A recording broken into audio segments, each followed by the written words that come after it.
Il y a 3 choses qui définissent la qualité du témoignage d'un ministre. Il y a 3 choses. Tout le monde qui est un ministre, qui avance le royaume, il y a 3 choses qui définissent la qualité de son témoignage. Et à cause de mon temps, je vais juste les lister. Numéro 1, c'est le caractère. Caractère. Un ministre doit être sans reproche. Quand le caractère est affecté, même l'autorité ministérielle sera percée. As-tu trouvé des ministres avant qu'ils disent ils mettaient cette ville en feu, mais ils l'ont attrapé avec une femme? L'onction est encore là. Il entend encore Dieu. Le don est encore tranchant. Mais le ministère finit parce que la crédibilité n'est pas quelque chose avec lequel plaisanter dans le ministère. Donc si tu veux être un ministre de Dieu, ces choses secrètes que tu as maîtrisées comment, tu sais comment le faire. Personne ne te voit et puis quand tu viens, tu sais quoi faire rapidement pour générer l'onction en 30 minutes et aller prêcher avec excitation. Satan attend que tu montes. Satan n'attaque pas les gens quand ils sont en bas. Il dit n'exalte pas un novice. Quand il est élevé, alors il tombe. Donc quand tu fais ce que tu fais avec ton terrible caractère, Satan sera silencieux. En fait, ils te pousseront. Ils te pousseront parce qu'il veut que tu tombes d'une façon que toute autre personne dont la manifestation ressemble à la tienne. Ils le caractériseront sous ton groupe afin que ce type de ministère soit coupé. Quand quelqu'un commence comme toi, ils disent souviens-toi cette personne était comme ça, nous savons où il va finir. Donc Satan veut fermer toute cette possibilité de ministère. C'est pourquoi pour un ministre qui sera impactant, le caractère n'est pas quelque chose avec lequel plaisanter. Et il y a 2 composantes du caractère que je veux toucher. Numéro 1, c'est la pureté. Tu perds ta pureté, tu perds ton ministère. Tu peux encore être sur l'autel en criant « Donne-toi du temps ». Donne-toi du temps. Satan attend juste le bon moment pour te frapper. Si tu lis la Bible, la pureté est sans compromis. La Bible a dit « Sortez du milieu d'eux ». 2 Corinthiens 6 verset 17 « Et soyez purs ». Il a dit ceux qui touchent les vases, ceux qui portent les vases du Seigneur, ils doivent être purs. Ce sont les mesures du ministère. Tu trouves quelqu'un qui fornique. Tu trouves quelqu'un qui ment. Tu trouves quelqu'un qui commence à poursuivre l'argent. Il te dit, nous voulons faire une différence pour Dieu. Et ils ont un langage. Ils couplent des mots ensemble qui sonnent puissants. Mais ils savent que la pureté n'est pas là. Ils cherchent juste l'autonomisation pour faciliter leurs appétits. Il a dit si tu veux porter les vases de Dieu, il a dit tu dois être pur. La Bible a dit dans 2 Timothée 2 versets 19 et 21, il a dit le fondement de Dieu demeure ferme. Il a dit donc le Seigneur connaît ceux qui sont à lui. Il a dit ceux qui invoquent le nom du Seigneur doivent se détourner de l'iniquité. Au verset 21, il a dit si un homme se purifie lui-même, il a dit alors cet homme est un vase qualifié pour l'usage du maître. L'efficacité du ministère est au degré de la pureté. Je ne te parle pas ici aujourd'hui parce que j'ai de la chance. Si tu penses que c'est de la chance, tu sors en lui faisant confiance. Je te fais confiance aujourd'hui en tant que quelqu'un qui par la miséricorde de Dieu a combattu beaucoup de batailles et combat encore. Si tu trouves un ministre qui ne peut pas te dire 3 choses, numéro 1, ses rencontres, numéro 2, ses guerres, et numéro 3, ses erreurs. Fuis. Tu as rencontré un faux homme. Chaque ministre peut te dire clairement ses rencontres. Chaque ministre peut te dire clairement ses batailles. Et chaque ministre peut te dire ses erreurs. Ce sont des erreurs parce qu'ils reconnaissent qu'ils sont encore des vases blessés. Ce sont des guerres parce qu'ils reconnaissent que ce voyage a des oppositions et leurs rencontres parce qu'ils ont été sincèrement appelés de Dieu. Tu auras 3. Et c'est pourquoi si ton ministère doit compter, remercie Dieu pour la révélation. Remercie Dieu pour les dons, mais porte le vêtement de bataille. Autrement, quand l'ennemi viendra, tu tomberas. Et il y a 4 batailles que tu combattras. La première bataille, c'est la bataille des tentations. Au moment où tu es annoncé, Satan mobilisera toutes les armes de l'enfer pour te faire t'autodétruire parce qu'il essaiera d'abord de t'utiliser pour te détruire toi-même parce que c'est la façon la plus facile de te combattre. Quand Adam a été déclaré fils de Dieu, Satan est venu et leur a murmuré la convoitise. Convoitise pour différents appétits de l'orgueil à être comme Dieu au désir de connaissance. Il a utilisé leur convoitise et les a mis à terre. Au moment où le Saint-Esprit a annoncé Jésus, celui-ci est mon fils bien-aimé en qui je suis bien complu, la prochaine chose Satan s'est montré. Si tu es le fils de Dieu, il y a beaucoup de personnes qui ne combattent pas, elles ne gagnent pas la bataille des tentations. Et donc le gars est sincèrement appelé, mais cette perte pour les belles femmes le tuera. Le gars est sincèrement appelé, cette perte pour l'argent le tuera. Le gars est sincèrement appelé cette perte que la dame maintenant cette perte pour les hommes court la tuera, et il la gère avec la piété et le compartiment public, mais ils savent qu'à l'intérieur il y a de la pourriture. Tu dois confronter tes tentations. Porte-les devant l'autel et dis Seigneur aide-moi. Si tu ne gagnes pas la bataille de ta tentation, elles sont comme une corde qui te tirera vers le bas. Une histoire a été racontée d'un grand ministre. Quand il a commencé, il a vu un petit serpent bouger autour de sa jambe et il n'a rien fait. Après 30 ans de ministère, quand il a vu cette vision, le serpent est devenu grand comme un anaconda, l'a enveloppé et l'étirait. Le gars est tombé. Il n'a pas combattu la tentation. Jésus avant d'entrer dans le ministère. La Bible a dit dans Matthieu 4 verset 1, « L'Esprit l'a conduit dans le désert pour être tenté. » Il avait besoin de traiter avec ses tentations d'abord et toutes les tentations de Satan étaient agrégées et Jésus a vaincu tout. C'est pourquoi il a fini. Toute tentation que tu masses, toute tentation que tu dorlotes deviendra un dragon qui t'avalera. Tu ferais mieux de courir à l'autel aujourd'hui. Seigneur, je ne peux le dire à personne, mais j'ai du désir pour le même sexe. Je suis gay. Aide-moi. Chaque fois que je vois une femme, chaque fois que je vois un homme, quelque chose bouge en moi. S'il te plaît, tue-le. Ô Seigneur, je suis ambitieux. Tout ce que je cherche, c'est que les hommes applaudissent. Aide-moi. Ô Seigneur, ma poursuite c'est l'argent. Chaque fois que je sors prêcher, tout à quoi je pense c'est l'honneur. Aide-moi. Tu disparaîtras bientôt si tu ne le fais pas. Beaucoup de personnes ont vendu leur ministère avec l'honneur. Sois prudent. Tu sers un esprit qui est éternel. Il a vécu pendant des âges et il vivra pendant des âges. Son âge s'appelle pour toujours et à jamais. Tu viens juste d'apparaître. Tu disparaîtras bientôt. Il n'y a rien de mal à ce que les hommes t'honorent, mais tu n'es pas un haut. Dans 1 Corinthiens 9, verset 18, Paul a dit, « Je prêche l'évangile gratuitement. » Tu penses que les gens se lèvent juste. Non, les gens se lèvent quand ils sont perdus et sous eux.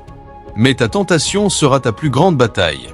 Et ceux qui nous ont formés nous ont dit qu'il y a 3 tentations majeures. La première, c'est le sexe opposé. Si tu es un homme, les femmes. Si tu es une femme, les hommes. La deuxième tentation, c'est l'argent. Et la troisième tentation, c'est l'orgueil, pour la renommée, pour le pouvoir, pour la pertinence. Ils disent si tu peux gagner ces 3 tentations dans une large mesure, tu as vaincu. C'est ce qu'ils nous ont enseigné. Tu dois combattre tes batailles. C'est pourquoi un ministre doit être un guerrier. Numéro 2 batailles que tu combattras, ce sont les portes. Tu sais ce qu'est une porte? L'autorité. Il y aura des politiques. Il y aura des esprits territoriaux, et il y aura des hommes qui te regarderont juste parce que tu es hardi. Ils jureront que tu ne réussiras pas. Ils ne t'ont jamais parlé. Tu ne leur as rien fait. Mais ils utiliseront toute l'influence qu'ils ont pour te détruire. Si tu ne sais pas comment combattre les portes, tu seras sincère, mais tu descendras par les portes. Puis-je te dire comment combattre les portes? Il y a 2 façons de combattre les portes. Numéro 1, reste attaché à la révélation de Jésus. Tout ministre qui prêche Christ réussira. Sur cette révélation, je bâtirai mon église. Les portes de l'enfer ne prévaudront pas. Tu commences à avoir des problèmes quand tu quittes Jésus et commences à prêcher d'autres choses comme toi-même, comme l'argent, comme la percée. Tu auras des problèmes parce qu'il n'y a pas de couverture là. Ton ambition la plupart du temps, c'est ce qui sponsorise cela. La deuxième façon de combattre les portes, c'est de demander la miséricorde. La Bible a dit dans Lamentation 3, verset 22, « C'est par les miséricordes du Seigneur que nous ne sommes pas consumés. » Il dit « Ses compassions ne s'épuisent pas. Elles sont nouvelles chaque matin parce qu'il faudra Dieu l'autorité ultime pour traiter avec toute autre autorité. » Demande la miséricorde. Appelle la souveraineté de Dieu. Il dit « Le captif légal sera-t-il délivré ?» Ésaïe 49, versets 24 et 25. Il dit « Le butin sera-t-il pris des mains du puissant ?» Il dit ainsi, dit l'Éternel seul lui peut le dire. Même le captif du puissant sera délivré. Il dit la proie du terrible sera libérée. Si tu n'invoques pas la souveraineté de Dieu par la miséricorde, ils te détruiront. Tu t'assiéras et diras je supplie rien ils arrivent. Tu seras choqué. Ils te fermeront. Tu te demanderas comment? Pourquoi suis-je comme ça? Elles sont appelées portes. Tu as besoin de cette bataille. Certains d'entre vous, vous savez, allez ici. Certaines personnes te regardent et disent « Ne t'occupe pas de lui. Laisse-le crier autour, mais nous voyons où il va. » Si tu entends ce qu'ils disent de toi, si tu n'es pas fort, ton cœur se brisera. Pendant ce temps, ils connaissent tout le monde et ils peuvent vraiment te fermer sauf si Dieu vient à travers pour toi. C'est appelé la bataille des portes. Pour devenir une autorité, tu dois d'abord te lever contre les autorités sombres qui ne veulent pas ton autorité. Quand tu dis que ton royaume vienne, c'est une déclaration de guerre. Numéro 3. S'il te plaît, asseyez-vous. Ce que tu combattras, ce sont les portes. Les portes sont des opportunités et chaque porte a des adversaires. Paul a dit, une grande et efficace porte m'est ouverte. Il a dit, mais il y a beaucoup d'adversaires. Quand tu combats la porte et que Dieu t'exalte, tu t'assiéras dans cette position et assumeras que maintenant que je suis venu ici aussi. C'est à ce moment que tu sauras que les portes traitent avec l'autorité et la position traite avec l'opportunité. Si tu veux être impactant, sois pur. Je remercie mon Dieu de nos jours quand il traitait avec nous dans le domaine de la pureté. Il y a quelques années, j'étais enseignant, le propriétaire de mon école est venu et a dit arrive. J'ai enseigné mon cœur en physique et mathématiques et puis j'ai commencé à enseigner la chimie. À un certain moment, j'ai préparé ses enfants pour quand l'examen est venu, le propriétaire est apparu ceci et la fuite. Ils disent que tu dois la résoudre et aller donner dans le quoi. Donc tout ce costume que je porte à l'école pour toi et le code vestimentaire fuite. Pendant ce temps, ils ont écrit biologie pratique, physique pratique. Ils allaient à maths, biologie ou sciences intégrées. Ils allaient faire physique avant d'aller à chimie. Je devrais la préparer et résoudre quoi donc? Qu'est-ce que j'ai enseigné la dernière année? Quand j'ai refusé, le propriétaire, son œil était rouge comme le fils est venu à l'école le lendemain, la saluait, pas de réponse. Si je ne connaissais pas Dieu, parce que ces jours 25 000 étaient ciel et terre, donc celui qui te le donne, s'il se fâche contre toi, tu es dans le problème. J'étais comme ça. Si j'appelle le nom des gens, tu les connais. J'ai refusé. Ils sont maintenant allés et ont amené un professeur de chimie et physique d'une autre école qui est venu et a aidé certains élèves. Mais les brillants que j'ai investis parce que j'enseigne et prêche en classe, ils ont refusé et ils ont réussi. Quand l'examen est venu, ils ont dit oui. Ils ont apporté le sujet rapidement. Avant que je sache, il y avait une salle chaude où ils apportent le sujet afin que le professeur suffise. Quand ils ont vu, ils iront en classe 1A, 2, C3B. Quoi, moi jamais. Aujourd'hui, c'est mes élèves, certains sont docteurs, certains comptables, et ils voient mes vidéos en ligne et certains me suivent.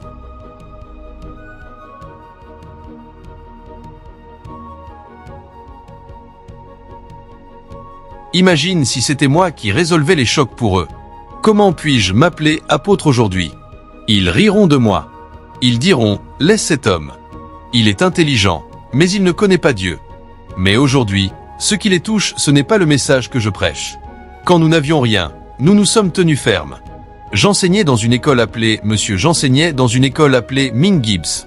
Les professeurs venaient à l'école autour de 8h30, écrivaient 7h10. Parce qu'au moment où c'est 8h, ils tracent une ligne rouge.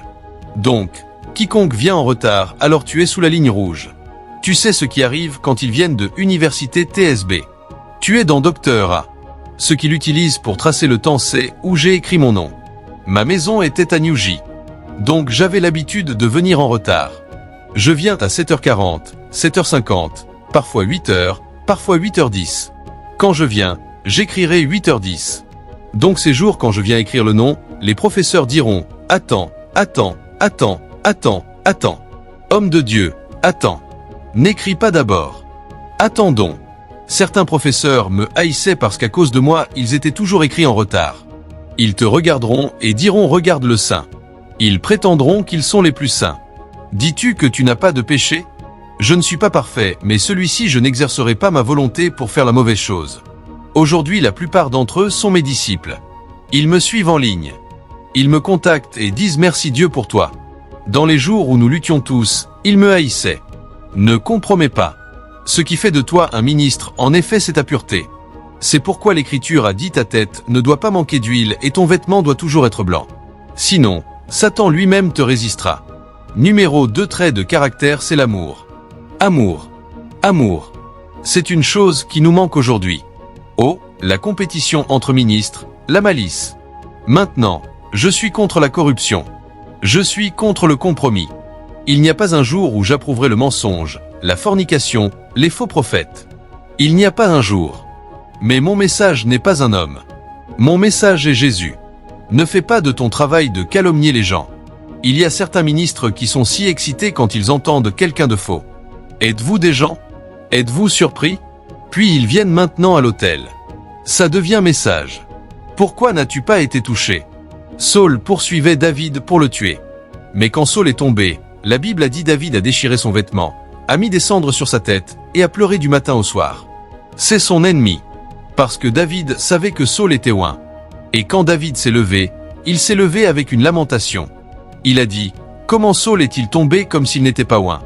Le gars qui a apporté la nouvelle pensant que David serait heureux, David a dit, tombe sur lui. Oui, ils l'ont tué. Pendant ce temps, ce n'était pas celui qui a été envoyé, ils ont envoyé quelqu'un d'autre. Un a dépassé la personne et a dit quand il était sur le point de mourir, il m'a dit de le tuer. Tu l'as touché, tue-le. Ils ont tué l'ennemi de David. David n'a pas célébré. Et tu te demandes pourquoi ils étaient grands devant Dieu. C'était leur cœur. Sans autorité, tout ce que nous faisons, Satan en fera une moquerie. Il a dit, Je bâtirai mon église sur cette révélation. Et il a dit, les portes de l'enfer ne prévaudront pas. Cela signifie qu'au moment où le royaume apparaît, l'enfer commence à le combattre. C'est pourquoi tu étais là. Personne ne se souciait de comment tu vivais jusqu'à ce que tu dises, allons prier pour jusqu'à ce que tu dises, faisons une croisade dans. Jusqu'à ce que tu dises, pourquoi les gens meurent-ils du VIH? Jusqu'à ce que tu dises, déclarons une guerre contre le cancer. Jusqu'à ce que tu dises, prêchons la justice. Alors Satan, au soudain tu perdras ton emploi, soudain tu te réveilles le matin, tu commences à te sentir fatigué, qu'est-ce qui se passe? L'attaque commence immédiatement. Mais la raison pour laquelle l'attaque de Satan sera inutile, c'est parce que tu ne fais pas juste parler, tu as l'autorité. Donc quand Satan en lance une, tu en envoies 10 en retour à lui, tu n'as pas d'autorité, tu ne peux pas marcher dans ce royaume. Luc 11 verset 20, Jésus a dit, si je par le doigt de Dieu chasse les démons. Cela signifie que le royaume de Dieu est avec toi. Donc le royaume fonctionne là où il y a l'autorité. S'il n'y a pas d'autorité, il n'y a pas de royaume. Jésus a dit, je te donne les clés du royaume. Le royaume de Dieu fonctionne là où la sagesse de Dieu fonctionne. Jésus a dit, sauf si un homme naît de nouveau, il ne peut pas voir le royaume. Donc le royaume de Dieu fonctionne là où la vie de Dieu fonctionne. Et Jésus a dit, que ton royaume vienne, que ta volonté soit faite sur la terre comme au ciel. Le royaume de Dieu fonctionne là où la volonté de Dieu est faite. Le premier témoignage est le témoignage du caractère. S'il te plaît, essaie autant que possible d'être sans reproche. Un ancien doit être sans reproche. Ne tue pas ton ministère avec un manque de caractère. Et puis numéro 2, reste avec la parole. Apprends la vérité. La Bible dit, achète la vérité, ne la vends pas, étudie, lis, écoute des enseignements qui te bâtiront et sois capable d'expliquer la cause de la foi chrétienne. La Bible les appelle les choses les plus sûrement crues parmi nous. Tu devrais être capable d'expliquer qui est ton Dieu. Tu devrais parler du Père, du Fils et de l'Esprit et justifier qu'ils sont un. Tu devrais être capable d'expliquer le concept du salut. Pourquoi les hommes doivent être sauvés? Comment les hommes doivent être sauvés? Écoute, ce n'est pas juste feu, feu, feu. Et notre idée du feu, c'est l'émotion. Tu devrais être capable d'expliquer qui est Christ en tant que Fils de Dieu, en tant que Sauveur, en tant que Roi.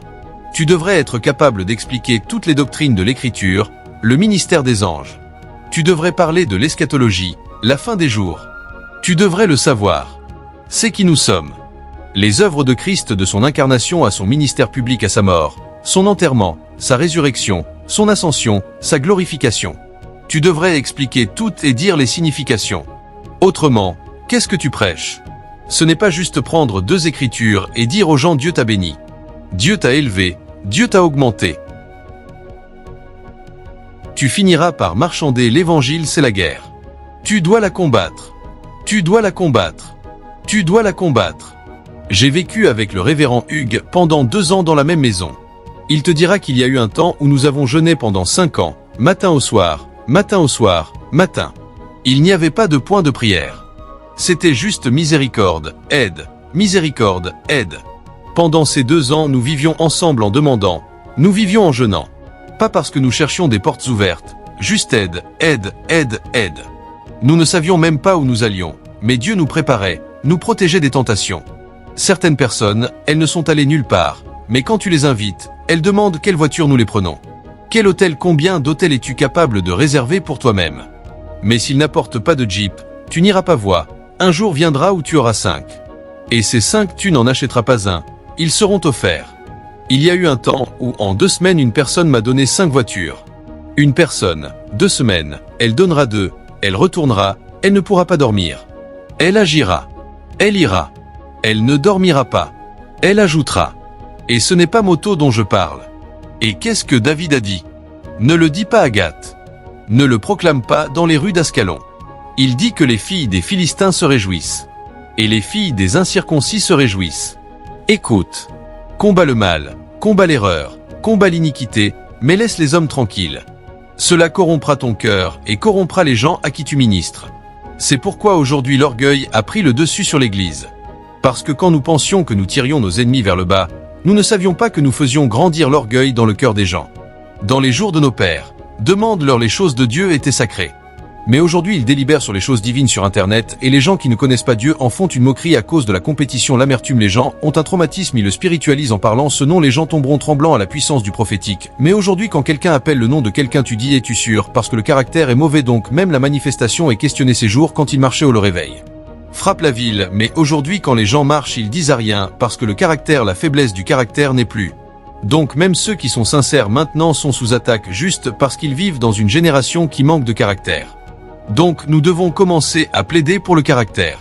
Tu peux arriver dans cet endroit et y rencontrer la sécheresse et la famine. Tu veux faire des croisades, toutes les opportunités tant financières que territoriales. Quelqu'un te les retirera. Donc tu es là, tu as l'onction, tu as la popularité, mais tu ne peux pas le faire. Il y a beaucoup d'hommes populaires aujourd'hui qui attendent cela. Parce que chaque opportunité financière a été détournée. Il y a beaucoup d'hommes moins aujourd'hui qui n'ont pas où représenter Dieu. Même quand ils prennent l'initiative et entrent dans un territoire, ils le ferment. S'il est cet homme, qu'il ne prêche pas. Ne lui donne pas de visa. Et tu te demandes, je suis loin. Dieu m'a exalté. Tout le monde me connaît. Pourquoi ma vie est-elle comme ça? Tu as gagné la bataille des portes. Tu n'as pas gagné la bataille des portes. Et que tu le veuilles ou non, pour avancer ce royaume, tu as besoin de portes. Des portes de ressources, des portes de faveur, des portes de puissance, des portes dont tu as besoin. Et comment combats-tu la bataille des portes? Mobilise l'intercession. Paul a dit, il y a une grande et efficace porte. Il y a beaucoup d'adversité. Priez pour nous parce que la bataille des portes t'accablera. C'est pourquoi chaque ministre qui veut réussir a des hommes qui prient avec toi et prient pour toi.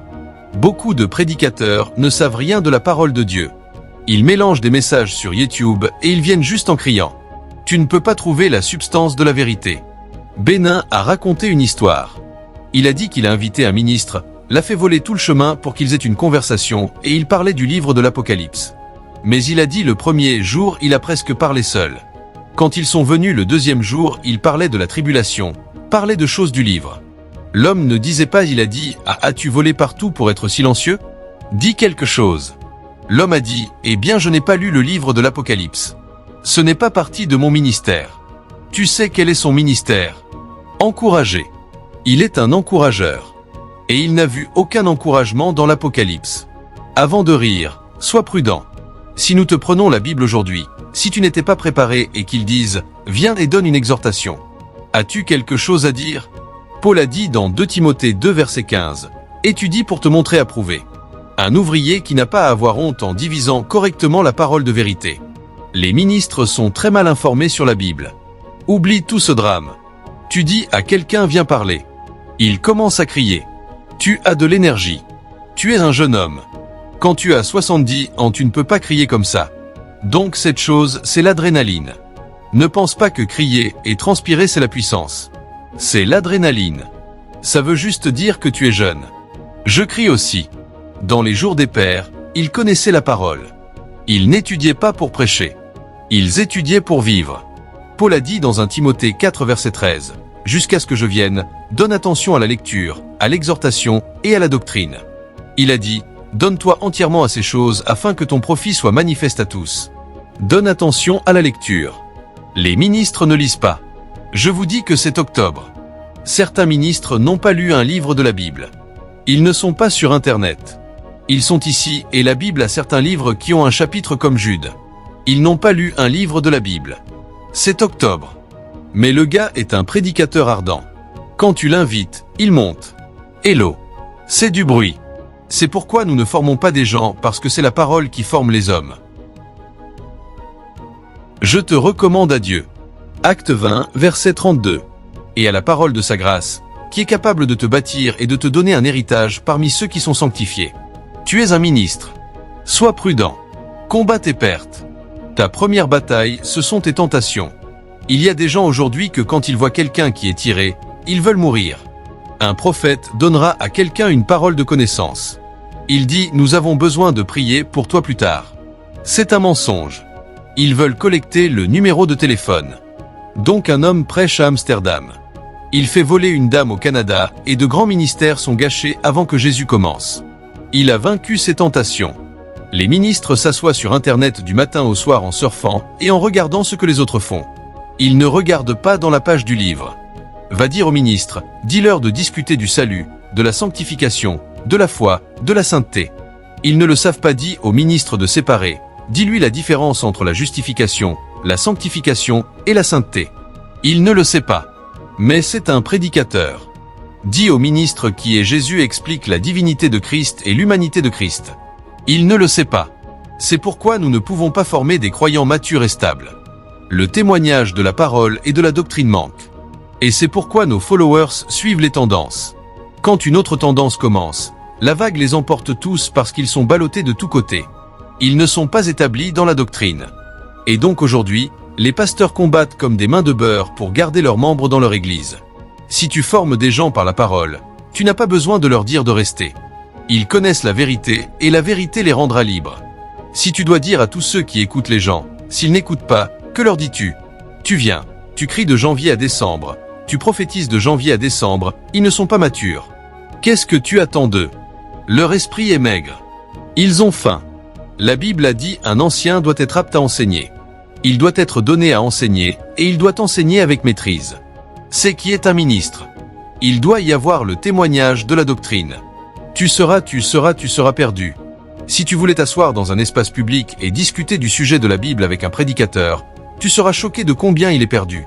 Quand il veut venir prêcher, il consulte une concordance, vérifie Internet, prend quelques messages, rassemble 10 écritures, et il vient, il criera, citera une, criera, citera une autre, criera, citera une autre. Quand il finit de citer 5, il dit, aujourd'hui Dieu touchera quelqu'un. Les âmes de la femme née, elles se répandent comme un feu de brousse parce qu'ils assoient leurs gens avec leurs livres. La plupart d'entre eux peuvent réciter le livre à 12 ans. Ils les forcent. Donc le livre devient leur idéologie. Le livre définit leur appétit. Mais nous disons aux gens philosophie et conte. C'est pourquoi nous ne formons pas des gens. La deuxième nuit était à Excel Arena. Des milliers de personnes étaient entassées. Docteur. David a dit je prêcherai puis il prêchera. Mais il voulait que je parle sur la consécration. Et j'ai dit, non, cette réunion tu veux stimuler la foi des gens. La consécration c'est à propos de la dette à soi-même. Nous avons besoin de stimuler leur foi pour pouvoir recevoir. Tu as quelqu'un qui prêche et prépare le cœur des gens avant que tu montes. Laisse-le prêcher. J'ai flâné et je me suis assis. La réunion était glorieuse. Dieu a été glorifié. Il ne voit pas que c'est une génération où tu n'introduis pas quelqu'un, tu deviens ennemi. Est-ce que cela signifie qu'il ne m'a pas vu? S'ils ont vu Dieu, alors quoi? Quoi d'autre? Quoi d'autre importe? Comment peut-il prétendre qu'il s'est tenu là? Il a appelé le nom de tout le monde, pas moi. Et cela devient un cas. Son cœur est en arrière pour 6 mois parce qu'il n'a pas été introduit. Et c'est un ministre. Et ils finissent par verser l'obscurité sur les gens. C'est pourquoi les gens vont à l'église, ils sortent avec l'immoralité. Ils vont à l'église, ils sortent avec l'amertume. Ils vont à l'église, ils sortent avec la haine. Parce que l'homme peut parler d'amour, mais ce qui est dans son cœur, c'est ce qu'il tape. S'il te plaît, si c'est tout ce que tu entends ce matin, c'est suffisant. Ce n'est pas à propos de toi. C'est à propos de lui. Et numéro 2, tu n'as rien à offrir si tu ne le connais pas. C'est ton expérience de lui qui déclenche le débordement. Le débordement, c'est ce que les gens cherchent. Vois, les gens peuvent penser qu'ils t'aiment, ils ne t'aiment pas. C'est ce que tu portes qu'ils aiment. Et le jour où ce que tu portes se vide, les gens partiront. Donc ne sois pas si préoccupé par toi quand tu apparais. Assure-toi que le débordement est là. Sois saturé de Dieu et tu voyageras sur un voyage dans le boss. Le ministère commencera là parce que quand la chose entre en toi, elle coulera de toi. Combat pour connaître Dieu. Dans Jean 6 verset 63, il a dit les paroles que je parle, même les murs, il a dit elles sont esprit et elles sont vie. Parce que la façon dont ça marche, c'est que la vie vient à toi pour t'amener dans la classe de Dieu. La vie vient à toi pour t'amener dans la famille de Dieu. Si tu n'as pas la vie de Dieu, tu ne peux pas faire partie de la famille de Dieu. Si tu n'as pas la vie de Dieu, tu ne peux pas faire partie du royaume de Dieu. Parce que c'est la vie qui détermine la structure de l'habitation. Donc chaque fois que nous apportons le ministère, nous apportons la vie afin que nous puissions induire les gens dans la famille de Dieu. Nous pouvons induire les gens dans le royaume de Dieu. Imagine cette réunion avec toute la publicité que nous avons mise en place. Pourquoi les chiens ne sont-ils pas venus ici? Pourquoi les chèvres ne sont-elles pas venues ici? Nous n'avons pas écrit sur le flyer pour les hommes. Pourquoi est-ce seulement les hommes qui sont venus? Parce que l'activité seuls ceux qui ont la vie humaine pouvaient interagir avec elle. Parce que la vie humaine, c'est ce qui alimente ton cerveau. C'est ce qui alimente ton intellect. Un chien peut voir le flyer, le piétiner et partir. En fait, tu peux donner de la nourriture à un chien sur le flyer. Le chien mangera et partira. Il n'a pas l'intellect pour comprendre ce qui est écrit là. Donc il ne peut pas participer. C'est pourquoi chaque fois que Dieu veut introduire son royaume, la première chose qu'il fait c'est qu'il apporte sa vie afin que cette vie t'anime, t'amène dans la classe de Dieu pour que tu puisses communier avec Dieu. Et donc si nous n'apportons pas la vie de Dieu aux gens, nous n'apportons pas le royaume de Dieu aux gens. Quand cette vie entre dans les gens, ils sont nés de nouveau. Et ils ne sont pas juste nés de nouveau. Cette vie devient le gouvernement qui les régule. Paul a dit dans Romains chapitre 7, si tu lis du verset 20 à 25 et Romains 8 verset 1, Paul te montrera que la raison pour laquelle il est devenu partie du royaume de Dieu, c'était à cause de sa vie. Parce que Paul nous a dit que dans son œuvre, il a trouvé que 3 lois contrôlent l'humain. La loi numéro 1, c'est la loi des membres, ou ce qu'il a appelé la loi du péché et de la mort. Il a dit, il y a une loi qui est en moi. Quand je veux faire le bien, je ne peux pas parce que cette loi me fait faire le mal. Il l'appelle le péché qui est dans son corps. Et il a dit la deuxième loi, c'est la loi de l'esprit, ou la loi de Dieu. Il a dit que cette loi met un désir en moi de vouloir servir Dieu. Donc il y avait la loi de la mort, et il y avait la loi du Seigneur, ou la loi de l'esprit. Même s'il voulait faire la volonté de Dieu, il ne pouvait pas jusqu'à ce qu'il aille à Romains 8. Il a maintenant apporté la troisième loi, qui est la loi de l'esprit de vie, qui est en Christ Jésus. Il a dit au moment où cette loi est venue, elle a détruit la loi du péché et de la mort. Donc je pouvais maintenant fonctionner dans le royaume de Dieu. Donc quand nous apportons le ministère aux gens, nous devons apporter le royaume, et nous apportons le royaume à la ressemblance de la vie de Dieu. C'est pourquoi un ministre qui n'apporte pas la vie n'est pas un ministre. Et comment apportes-tu la vie? Tu apportes la vie par l'évangile. Cette génération de prêcher sur tes exploits est une blague. Cette génération d'utiliser des paraboles pour parler de ton problème avec ton voisin, nous jouons. Les gens se rassemblent et tu parles de ton traumatisme et tu l'appelles un réma. Tu penses que ce que beaucoup de gens prêchent est un message. C'est nos compétitions que nous vocalisons. Donc non, s'il te plaît, asseyez-vous. Donc parce qu'un ami voulait te montrer qu'il est grand et toi oppressant, tu viens maintenant. Nous parlons d'élévation. Comment Dieu t'a élevé? Qu'est-ce que l'élévation? C'est ta compétition avec ton ami que tu prêches. Même si tu cites Sainte Écriture, ce n'est pas un message. Ce n'est pas l'évangile. Quelqu'un a été traumatisé. Peut-être que tu étais quelque part, tu as été traumatisé et puis tu reviens, ça devient un message. Comment personne n'est Dieu? Tu jouais juste avec les destinées des gens. Je connais la place de stimuler le sort des gens pour sortir des limitations. Mais écoute, si ton cœur n'est pas encore guéri, tais-toi. Je me souviens comment Dieu m'a ciselé autour ce matin. Monsieur, oh Dieu, je suis allé prêcher pour un homme en Italie. Si tu vois le stress, c'était la première fois que j'ai eu le visa Schengen. Je suis allé à Lagos 2 fois. La première fois ils m'ont refusé, c'était la deuxième fois qu'ils l'ont accordé. Paye mon vol et pasteur Sony aller-retour à Lagos et retour. Payé pour tout. Quand j'étais pour voler, je volais d'Abuja à Lagos, de Lagos à Amsterdam, d'Amsterdam à Milan et conduisais 4 heures à Torino pour prêcher le même jour. J'ai commencé mon voyage dans la nuit à Lagos. Je suis arrivé à Reno 16 heures. J'étais sur l'hôtel à 17 heures. J'ai prêché la 2 nuits. Puis nous sommes retournés à Milan. L'homme à 10 000 ans est un atelier. Donc j'ai parlé pendant 4 heures non-stop. Quand j'ai fini le lendemain, j'étais pour voler. Je me suis tenu dehors en attendant qu'il vienne. Soudain le Saint-Esprit a murmuré, « Ne le descends pas ». C'était comme une flèche. Je ne savais pas qu'il y avait une perte. J'ai senti la douleur littéralement quand j'ai volé de Milan à Amsterdam. La douleur était comme physique. Je sais maintenant comment les gens parfois ont une insuffisance cardiaque. Et pour empirer les choses, le gars est sorti avec une enveloppe blanche. Je savais que c'était des euros parce qu'il ne dépense pas haine. Et j'ai vu mes euros partir. C'était une flèche. Je me suis assis dans l'avion. Ma poitrine faisait mal. Je dis maintenant, Seigneur, s'il te plaît aide-moi. S'il te plaît aide-moi. Parce que j'étais en train de mourir. J'étais en train de mourir. Aide-moi. Seigneur, s'il te plaît aide-moi. Aide-moi. Aide-moi. Aide-moi. C'était quand nous avons atterri à Amsterdam que la douleur s'est levée. J'aurais développé une insuffisance cardiaque à cause de l'argent. Pendant ce temps, Dieu traitait déjà avec moi sur cette affaire. Quand 60 à 70% de mon ministère était sur les campus, je suis allé prêcher à l'université d'Ibadan. Les drôles de gens du JCCF, quand j'ai fini de prêcher, ils m'ont escorté à la voiture et disent au revoir. Je suis comme, qu'est-ce que tu veux dire par au revoir? Qu'en est-il de Dieu? J'ai entendu ma paix. Je pensais qu'ils allaient demander mes détails de compte au protocole. Ils n'ont pas demandé. Un jour est passé, 2 jours quand je me suis fâché, je voulais les appeler. Le Saint-Esprit m'a retenu. Il a dit, À partir d'aujourd'hui, ne prends plus d'oignons des campus. À cause de ma perte, ça est devenu une loi.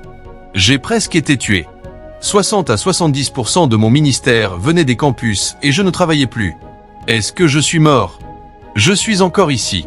Si je voyage même pour une réunion, ce que les gens m'apportent, ce n'est pas un honorarium. Les gens voyagent de différents endroits avec une semence pour me donner. Ce n'est pas une fois, 2 fois, comme peu de personnes sont assises ici. Maintenant, il y a des personnes qui cherchent une opportunité ici pour me donner un siège. Ici, dans cette réunion, je ne le prendrai pas, monsieur. Partout où je vais, les gens s'arment de dons pour me donner. J'aurais voyagé pour des dons, maintenant pour de l'argent. Le ministère aurait fini. Tu te demandes pourquoi quelqu'un s'est manifesté pendant 5 ans et a disparu parce qu'il a vendu sa destinée. C'est une génération d'Ésaü. J'ai commencé à prêcher pour les pères de la foi. Le Saint-Esprit m'a dit, chaque fois que tu prêches pour un ancien dans le pays, ne prends pas de semences. Pendant ce temps, ce sont les personnes qui ont de l'argent pour soutenir ton ministère. Donc, je prêche pour des étudiants. Il m'a arrêté de prendre de la semence. Dieu a ouvert des portes aux églises. Il a dit, ne prends pas de siège des anciens. Je viens pour une réunion. Ils apportent, je veux t'honorer, monsieur. Quand nous allons, même mon protocole, c'est qu'ils ne me parleront pas jusqu'à ce que nous arrivions à la maison parce que tu essaies de survivre. Ils essaient de survivre. Oh, et les portes s'ouvrent. Oh, les portes s'ouvrent. Les anciens t'appelleront. Quand tu dis que tu ne prends pas, ils sont choqués. Comment ils diront maintenant, ok, pas étonnant. Tu sais ce qu'ils ont commencé à faire? Ils ont commencé à verser leur cœur et leurs os sur moi. Oh mon Dieu! Vois certains, nous prions pour toi. Tu sauras que même la prière, Dieu leur a donné l'expression. Dieu leur a donné. Et aujourd'hui nous devenons plus sages, devenons plus anciens parce que nous sommes, ils nous donnent ce qu'ils ont. Donc beaucoup de jeunes ministres disparaissent de la destinée parce qu'ils ne connaissent pas le mystère des bénédictions qui est lié à la révélation. Paul a dit, pour cette cause, je plie mes genoux.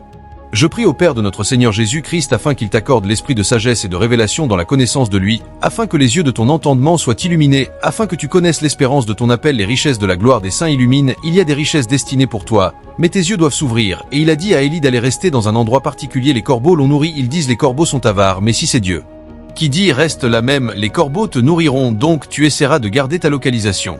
C'est la bataille des bénédictions. C'est une bataille d'obéissance. Parfois les hommes rendront cela dur. Parfois même ton pasteur, ils t'accuseront. Ton pasteur croira aveuglément et te punira. Si tu ne connais pas les bénédictions, tu te fâcheras et partiras. Tu es sorti de Dieu, pas d'un pasteur. Parce que ce n'est pas le pasteur qui t'a amené là. C'est Dieu qui t'a amené là. Et si Dieu ne dit pas va et tu vas, tu te mets en place. Ce sont les 4 batailles que chaque ministre combat. Avant de parler des principautés et des gouverneurs territoriaux, tu dois gagner ces batailles.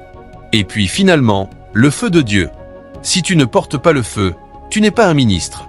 La Bible dit quand le jour de la Pentecôte fut entièrement venu, acte 2 du verset 1, il a dit ils étaient ensemble d'un commun accord. C'est la prière. C'est porter jusqu'à ce qu'ils soient revêtus. Des langues séparées comme de feu. Chaque ministre est un maître en tarissement. Si tu ne bâtis pas l'endurance pour attendre, le feu ne tombera pas. Et si le feu ne tombe pas, tu es théologien. Tes opportunités seront prises. Celles qui devraient apporter des rencontres avec Dieu. Une qui ouvrira des territoires pour que tu établisses le royaume de Dieu. Une qui devrait apporter des ressources pour avancer le royaume de Dieu. Ta vie sera liée et tu ne sauras pas que tu combats la bataille des portes. Aucune opportunité ne sera perdue. Pas une. Elle doit me rencontrer parce que nous avons une façon de faire tomber les lignes dans des endroits blizzards, parce que nous avons un bon héritage.